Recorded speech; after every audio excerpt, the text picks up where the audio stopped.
네, 시사 인터뷰 오늘 듣고 계신 시각 8시 7분 52초 지나고 있습니다. 21대 국회 마지막 국정감사가 시작이 됐습니다. 또 총선을 6개월 앞두고 진행되는 국감인 만큼 여야의 치열한 주도권 싸움 이어지고 있는데 21대 국회 마지막 국감의 쟁점이 뭔지 또 여러 가지 정치 현안들 정의당 원내대변인 맡고 있는 강은미 의원과 얘기 나누겠습니다. 안녕하십니까? 네, 안녕하십니까. 강은미입니다. 네. 지난주였죠. 긴 명절 연휴가 끝났습니다. 그 긴 연휴 동안에 민심을 좀 들어보셨을 텐데 정의당은 어떻게 느끼셨습니까? 네, 한마디로 말한다면 윤석열 정부가 해도 너무한다는 것이었고요. 또 이제 이재명 대표에 대한 국회 체포동의안이 이제 부결되고 그리고 기각이 되면서 네. 한동훈 법무부 장관에 대한 책임론도 일고 있었고요. 네.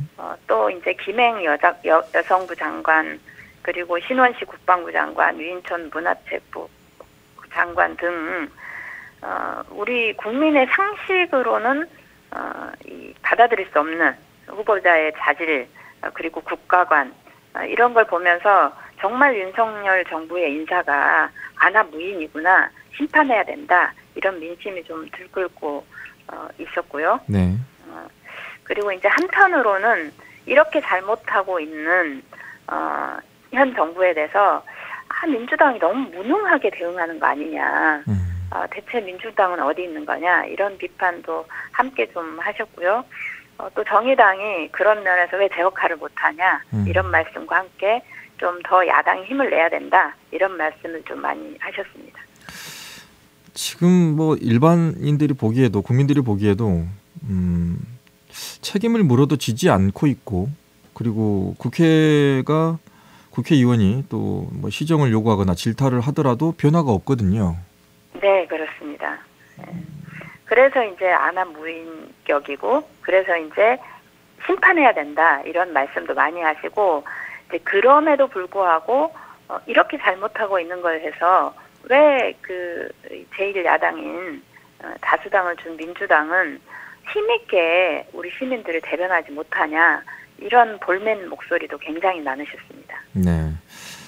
자, 항상 그러다 보면 민심의 또 물결이 또 배를 또 뒤집기도 하는데 오늘이죠. 강서구청장 보궐선거 본투표가 시작이 됐습니다. 사전 투표했는데 22.64%가 나왔어요. 이건 어떻게 해석을 하세요? 아마도 이제 현 정부에 대한 강력한 비판, 심판에 대한 표심과 함께 보궐선거를 야기한 책임자가 대통령이 사면 복권을 했고 당사자가 바로 선거에 출마하는 건 아마 역대에 없었던 일일 것 같고 그 문제와 관련해서는 평생 국민의힘을 지지해왔던 사람들마저도 이거는 정말 국민을 무시하는 거다.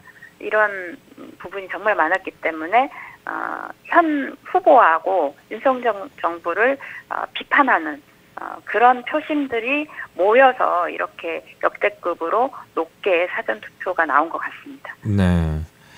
일단 이번 선거를 정치권에서는 내년 총선의 어떤 바로미터로 좀 보는 느낌이에요.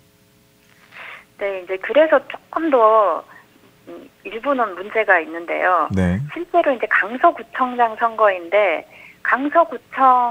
강서구를 어떻게 운영할 것인지 주민들을 위해서 무슨 일을 할 것인지라기보다는 윤심과 명심의 대리전이 너무 뚜렷했고요. 네. 물론 보궐선거라고 하는 게 그런 중앙 정치가 끼어들지만 그래도 지역 정치가 5할 이상은 차지해야 되는데 네. 실은 중앙 정치가 거의 8할, 9할을 차지하고 있어서 문제인 것 같고요. 또 이제 그런 면에서는 우리 권수정 후보가 전세 사기 피해가 가장 많은 곳이 강서거든요. 네. 그래서 전세 사기 피해자의 선구제 공약 그리고 이제 지역 상품권 발행을 통해서 민생 공약 이런 것들을 통해서 좀 차별화를 했고 양당에 지긋지긋하다라고 생각하시는 분들이 많이 정의당을 또 응원해 주시고 계셨습니다. 네. 자, 일단 오늘 뚜껑은 열어봐야 알겠네요. 네, 그렇습니다. 자, 다음은 이제 21대 마지막 국감 어제 시작을 했습니다. 어떠십니까? 이제 좀 마지막 국감인데 느낌이 있으실 것 같아요. 예, 마지막 국감인데 원체 지금 4년 내내 이제 그 양당이 치열하게 싸운 데다가 네. 현 정부 들어서는 정말로 너무나 그 현 정부에 대한 비판할 것들이 많다 보니까 이제 자꾸 그런 정쟁 중심으로 가는 거 아닌가라는 우려가 있고요. 네. 이제 그럼에도 불구하고 정의당은 이번 국감에 기후, 노동, 민생 안정을 지키는 국감으로 슬로건을 정했고요. 실제로 이제 정말로 기후 위기 문제는 북극곰의 문제가 아니라 당장 내 눈앞의 삶이잖아요. 네. 당장 여름에 너무 비가 많이 와서 내 가족들이 죽을 수도 있다고 하는 걸 여러 군데서 이제 우리가 목격했기 때문에 이런 문제를 그럼 대한민국 어떻게 풀 거냐. 그리고 이제 무너지는 노동에 대해서 어떻게 할 것인지, 늘어나는 가계부채, 빈곤의 위기, 이거를 어떻게 해결할 것인지 이런 문제에 대해서 저희들은 좀 더 집중하고 정쟁이 아닌 민생 챙기는 국감을 하겠다. 이렇게 좀 준비를 하고 있고요. 네. 아무리 정쟁이 치열하더라도 정의당은 이 민생에 더 집중하려고 합니다. 네. 저희가 그 중계 방송을 국감 현장 보고 있으면 한숨 나올 때가 많거든요. 뭐 혹자는 이제 코미디 프로그램보다 더 재밌다는 얘기까지 하는데 이런 걸 보면서 국민들이 오히려 더 정치에 관심을 더 안 가지게 되는 게 아닌가라는 생각이 드는데요.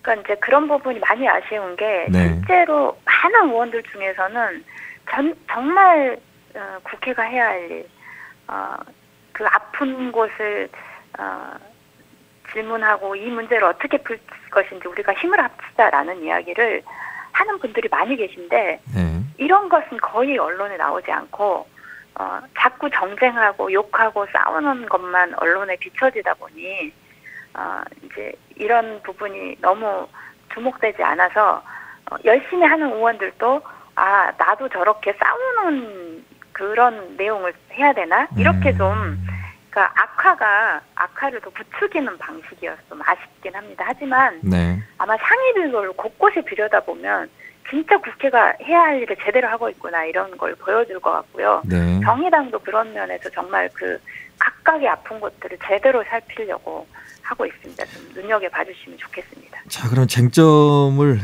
하나하나씩 좀 어느 부분을 제대로 보실 건지 하나하나 좀 봐볼까요?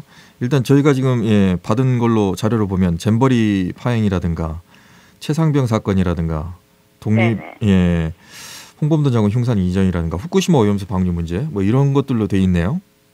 네네. 일단 최상병 문제는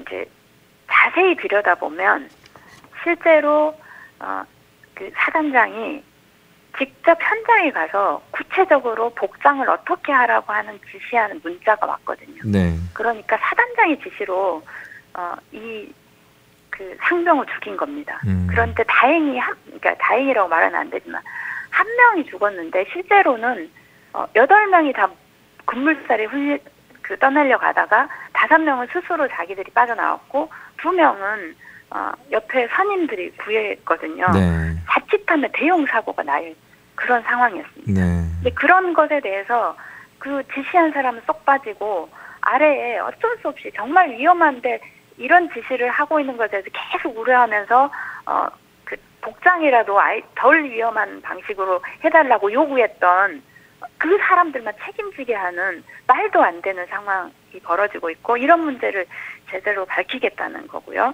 그리고 거기에는 결국은 VIP의 지시가 있었던 거 아닌가 이런 문제를 좀 다루려고 하는 거고요. 네. 후쿠시마 오염수와 관련해서는 최근에 이제 언론에도 나왔었는데 실제로 후쿠시마에서 잡은 물고기여도 그것을 가공하는 곳이 후쿠시마가 아닌 다른 곳이면 실제로 수입했을 때 후쿠시마 원산지로 찍히지 않습니다. 네. 그런 것에 대해서는 그러면 식약처가 어떻게 할 거냐 그것에 대한 대응은 없다고 합니다. 네. 이런 문제를 좀 꼼꼼히 따져보고 정말 삼중수소가 안전하냐와 관련해서도 안전하지 않다고 하는 그런 그 과학자들의 많은 이런 그 연구 자료가 있는데 그런 문제도 제대로 따지면서 그러면 우리는 어떻게 우리 국민들에게 안전한 수산물을 제공할 건지 이런 방안들 따져 물으려고 합니다. 네.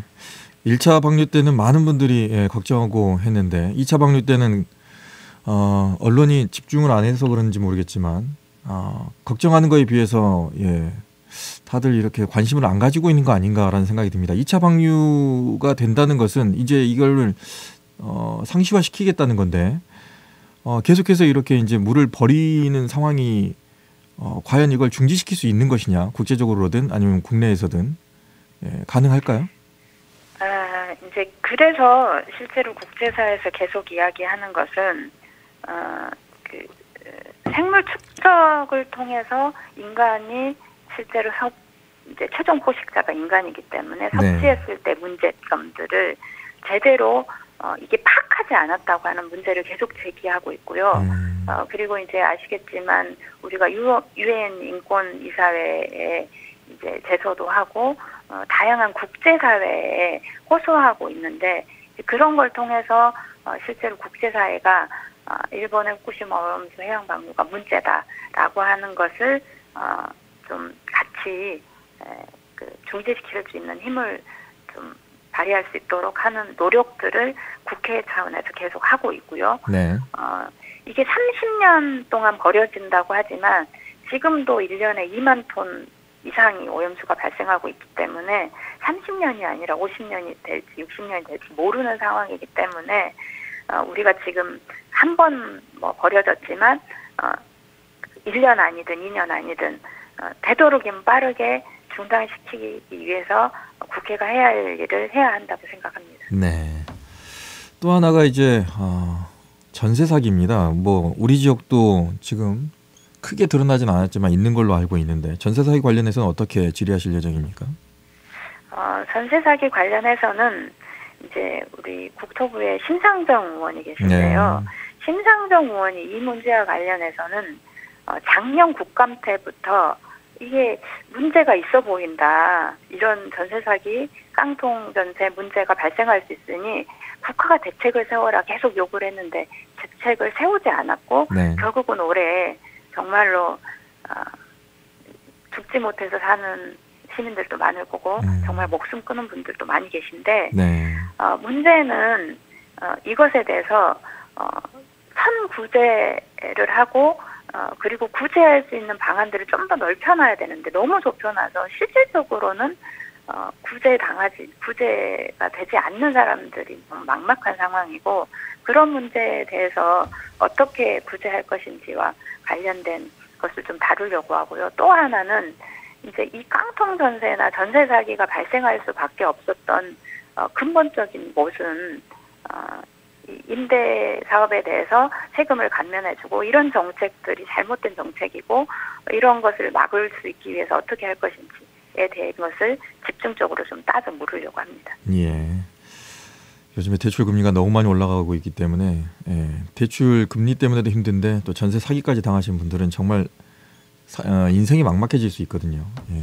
그렇죠. 지금 당장 수원도 지금 몇십 명이 지금 전세 사기가 또 어저께 터져서 네. 아마 전국의 곳곳에서 이런 문제가 발생할 겁니다. 실은 네. 광주에서도 제가 알기로는 몇 년 전에 그런 한 사람이 아주 작은 돈으로 많은 임대 아파트를 두면서 이제 그때는 전세 사기란 표현을 쓰지 않았지만 실질적으로 발생한 적이 있었거든요. 네. 그러니까 이런 문제에 대해서 이미 문제가 발생할 여러 기조들이 보였었는데 대책을 세우지 않은 저는 정부의 책임이 정말 크다고 생각합니다. 네. 자, 또 하나 정부가 신경 써야 될 부분이 건강보험입니다. 강은미 의원께서 이제 국회 보건복지위 소속이기 때문에 이 건강보험에 대해서는 어떤 식으로 질의를 하실 예정입니까?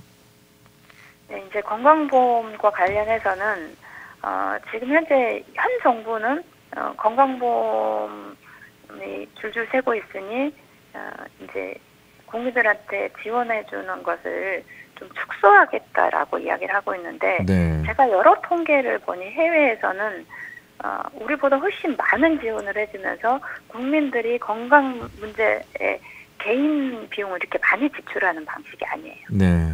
그런데 그런 문제를 좀 따져 물으려고 하고요. 또 한 가지는 이제 실제로 뭐 건강보험하고 요양보험하고도 좀 연계되는 부분인데 실제로 장기 요양보험과 관련해서도 그동안에는 본인이 소유한 건물에서만 이제 노인 요양시설을 할 수 있었는데 임대하는 것을 가능하게 하려고 하는 것을 추진하고 있는데 네.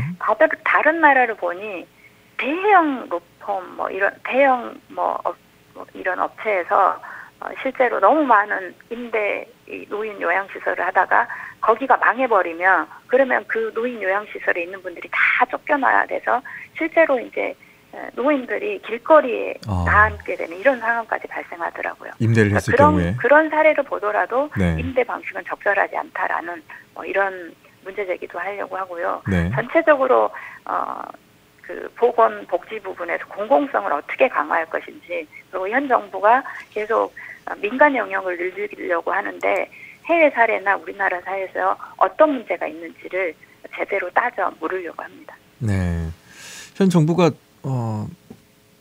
전반적으로 다 줄이는 상황입니다. 다 줄이고 깎고 삭감하고 이런 상황인데 보니까 지금 코로나 백신 사망자 보상도 4.5%에 그쳤다는 보도가 있네요. 이게 맞습니까? 네, 제가 그 복지부에서 받은 자료를 기반으로 해서 제가 보도 자료를 제출했는데요. 네. 가장 큰 문제는 실제로 정말로 그 20대, 30대는 사망률보다는 오히려 부작용이 커서 처음에는 백신을 안 맞는 게 더 나았다 막 이런 분위기가 있었는데 정부가 막 강제적으로 맞게 해서 맞았고 실제로 그 젊은 사람들 중에서 고등학교 2학년, 3학년, 20대, 30대 가장이나 학생들이 갑자기 사망한 건에 대해서 아무 보상도 없고 특히 이제 오랫동안 아파서 중환자실에 있거나 중증 치료를 하고 있는 분들에 대해서 아무것도 없습니다. 네. 그러니까 그 가족들이 짊어져야 될 그 고통이나 이런 것들은 말로 할 수가 없는데 이런 문제에 대해서 지금도 제대로 된 대책을 내놓지 않고 있어서 그 문제를 좀 집중적으로 따져 물으려고 합니다. 네. 사망자에 대한 보상 비율이 4.5%에 그치고 있다라는 거고요. 자, 또 하나 이제 노란봉투법입니다. 이거 정말 오랫동안 끌고 오고 있는데 이번 11월 본회의에 상정됩니까? 네. 일단 그 민주당하고 논의를 좀 해서 네. 원래 지금 8월, 9월에 상정했어야 되는 건데 계속 미뤄진 건데요. 일단 국민의힘이 반대를 하고 있고요. 또 김진표 국회의장이 국민의힘을 반대한다는 이유로 지금 안건 상정을 보류하고 있는 상태인데요. 네. 일단 11호는 반드시 상정하겠다라고 이야기를 해서 11호는 상정이 될 것 같습니다. 네. 자, 끝으로 이제 지역 얘기를 좀 해야 될 것 같은데 강은미 의원께서는 이제 서구을 지역이세요? 네, 그렇습니다. 네. 출마를 고려 중인 걸로 알고 있는데 서구을에 특별히 필요한 부분이 있다거나 지금까지 지켜보시면서 어떤 부분을 또 보완할 예정이신가요? 서구을은 처음에 도시계획보다 굉장히 그 많은 아파트들이 들어서면서 전체적으로 보면 공공시설이 포화 상태인 상황입니다. 네. 학교에도 과밀이고 도로도 너무 이제 막힘이 심하고 여러 가지 하수나 이런 것도 비 올 때 제대로 배수가 안 된다든지 네. 그래서 전반적인 도시 계획 안에서 부족한 인프라를 어떻게 구축할 것인지 이런 문제들을 좀 다뤄야 될 것 같고 그리고 이제 더불어서 이제 그 주민들을 위한 체육시설, 청소년들을 위한 편의시설 이런 것들도 너무 부족해서 이런 것들도 살펴보는 것이 필요할 것 같고요. 또 이제 공군 비행장 이전과 함께 논의해야겠지만 탄약고가 있는데 그 탄약고도 이전이 필요한데 이 문제와 관련해서도 적극적으로 좀 추진하고 그 탄약고 이전 자리에 어떤 도시 디자인을 할 것인지 이런 것들에 대한 공약들이 필요하다고 보입니다. 예, 알겠습니다. 여기까지 듣도록 하겠습니다. 말씀 고맙습니다. 네, 감사합니다. 언제 어디서나 내 손 안의 뉴스. 광주 MBC 뉴스 유튜브 구독으로 함께하세요.